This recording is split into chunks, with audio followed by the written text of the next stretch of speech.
संसारी किसको चतुर मानता है?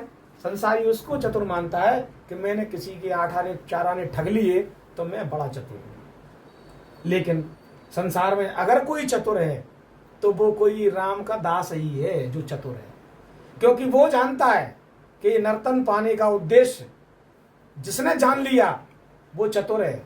विषयी साधक सिद्ध सयाने, सयाना माने चतुर, चतुर त्रिविध जीव जग वेद बखाने, इनकी चतुरता का बखान वेदों में भी किया। सही बात है।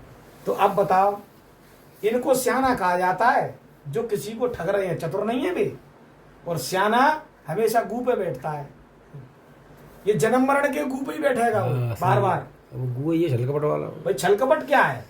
आप छलकपट करके अगर अपने आप को चतुर मान रहे हैं तो आप चतुर नहीं है। आपसे बड़ा ब्रह्मांड में कोई मूर्ख नहीं है। चतुर तो वो है जिसने नर्तन पाने का उद्देश्य जान लिया और लग गया अपने आत्म कल्याण के लिए, वो है चतुर।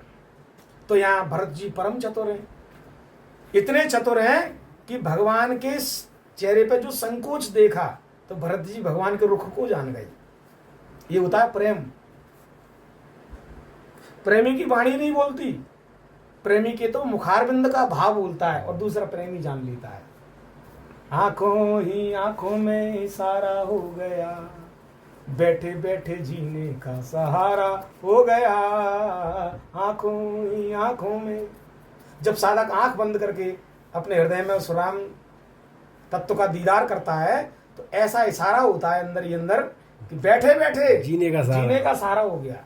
कहीं जाना ही नहीं पड़ा, सारी कायनात उसके पास आ गई अपने आप चल के। सही। तो बड़ी महिमा है। अब समस्या ये है कि हमें देखना किसको, तो चतुर देख पाता है। सही। तो आज भरत जी परम चतुर है।